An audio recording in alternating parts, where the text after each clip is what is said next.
Guys, hope you all had a lovely half term and got a bit of a chance to relax.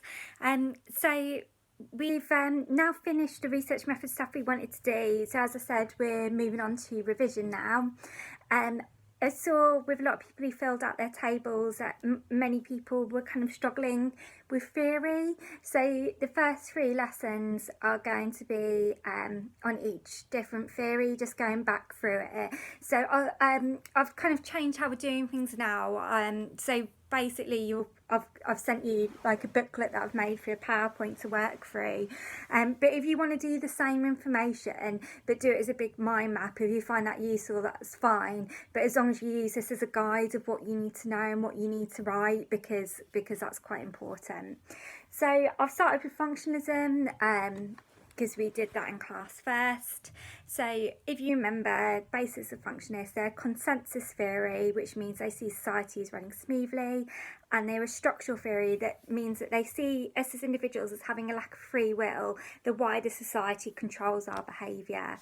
They don't think that's a bad thing because they think that allows society to move smoothly. So what I'm going to do is I'm going to go through different things that you can write about for functionalism, and this can be acting as a plan for your revision. So the first bit is social solidarity.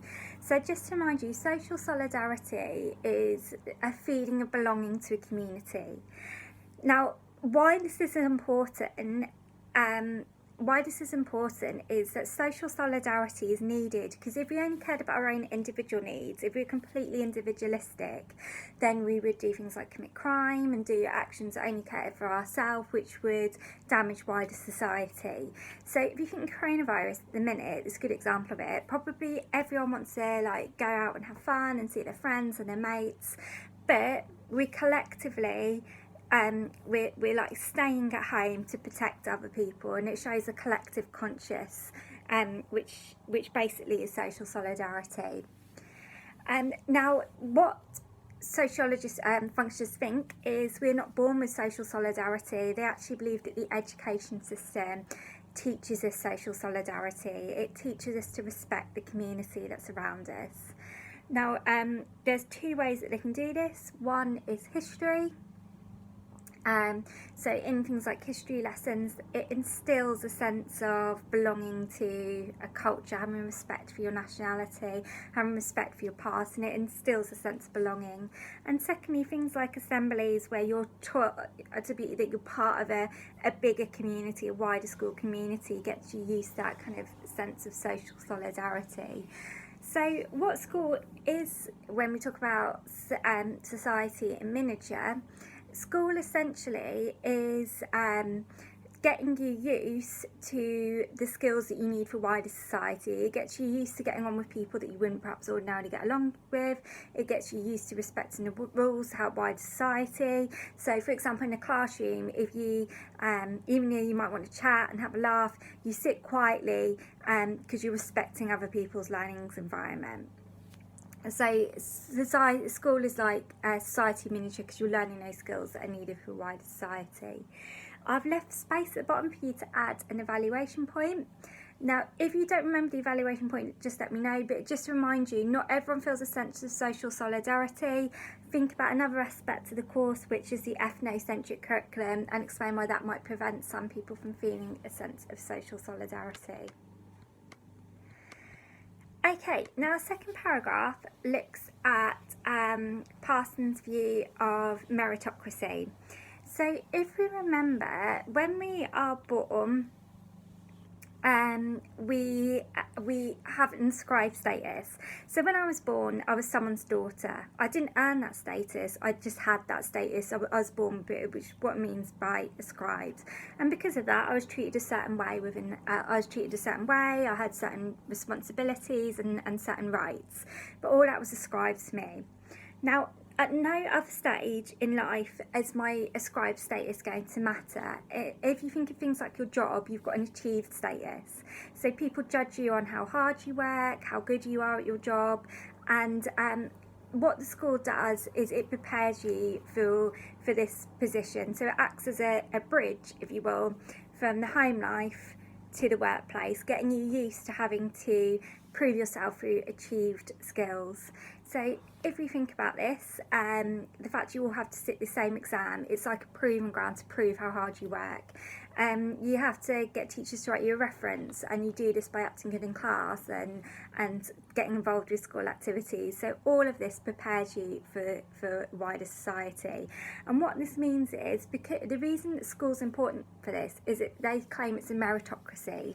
So everything is equal. We all sit the same exams, we've all got the same right to an education system, and because it's all equal, it doesn't matter how much money our parents have got in the bank, what our gender, what our ethnicity is, we've all got an equal chance to prove how successful we can be. Now, evaluation for this, there's you can talk about lots of things that go against the idea of meritocracy. So private schools, any groups we know don't tend to do so well in education, any groups we know have higher exclusion rates. So if you want to put that at the bottom for any of your evaluation points. Okay, third paragraph is role allocation. Now, if you remember, it seems strange, but what functioners think is they think inequality is a good thing. They think it's a good thing because if you remember, they think the most important jobs like doctor and pilot, where you need to be really highly skilled, are the highest paid. What that means is you get thousands and thousands of people who want to be a doctor, want to be a lawyer. If you remember, the most popular job that 10-year-old girls wanted to be was a lawyer. This means then you've got thousands of people competing to be a lawyer. But of course, to be a lawyer, you have to pass your GCSEs, your A-levels, your degree and a master's, which means left at that is the most highly achieving, hard-working people. If not so many people wanted to be a lawyer because it wasn't well paid, no one would compete for this position, and therefore you wouldn't get the most highly skilled people going for it. Now, the only way you can be sure of who is likely to do well as a doctor or lawyer is the fact that we all sit the same GCSEs.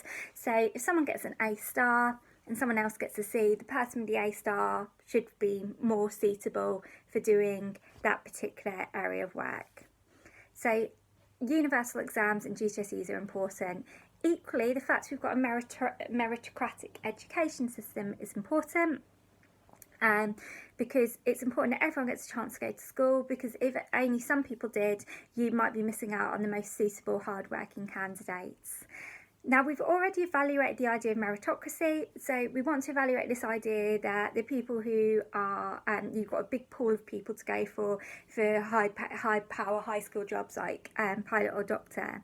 Now, we know this isn't the case anymore. We've got some examples of this, that more people applied for Love Island than Oxbridge, which demonstrates that not all the most high paid, most competitive jobs are ones that you need the most talented people for.